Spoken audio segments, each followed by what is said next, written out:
ইমামের নেতৃত্বে যারা নামাজ আদায় করছেন তারা পরিবার পরিজন থেকে বিচ্ছিন্ন, বন্দী থাকতে হয় চার দেয়ালের মাঝে। এক মাস রোজা পালন শেষে ঈদের নামাজে অংশ নেন রাঙামাটি জেলা কারাগারের এই বন্দীরা।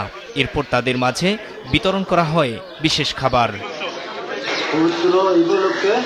রাঙামাটি জেলা কারাগারে আমাদেরকে সকালবেলা দিচ্ছে সামাই নাস্তা, বেগুনি দিচ্ছে গরু গোস্ত, তারপরে মুরগি, মিষ্টি, সালাদ, আবার পোলাও। ভালোই হয়েছে, মোটামুটি কোনো সমস্যা নেই। সবাই যার যার আত্মীয় স্বজন এসে সবার সাথে দেখা করতেছে, ওনাদের সহযোগিতা, ওনারা সার্বক্ষণিক আমাদেরকে সহযোগিতা করতেছে। ঈদ উপলক্ষে বন্দীদের সঙ্গে সাক্ষাৎ করতে আসা স্বজনদেরও ভিন্নভাবে বরণ করে নেয় কারা কর্তৃপক্ষ।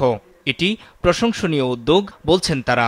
ঈদ উপলক্ষে যে এত বড় আয়োজন করলো, অনেক শুকরিয়া তাদেরকে। আমাদেরকে আজকে রজনীগন্ধা ফুল দিয়ে স্যার বরণ করেছে, আমাদের অনেক ভালো লাগছে। ঈদের আয়োজনে ওনারা করছে, এটা অনেক ভালো লাগছে এবং কি সবাই ভালো দেখতে অনেক ভালো হয়েছে। আমি অনেক বছর ধরে কারাগারে আছি, এবার আয়োজনটা অত্যন্ত সুন্দর, পরিবেশ বান্ধব হয়েছে।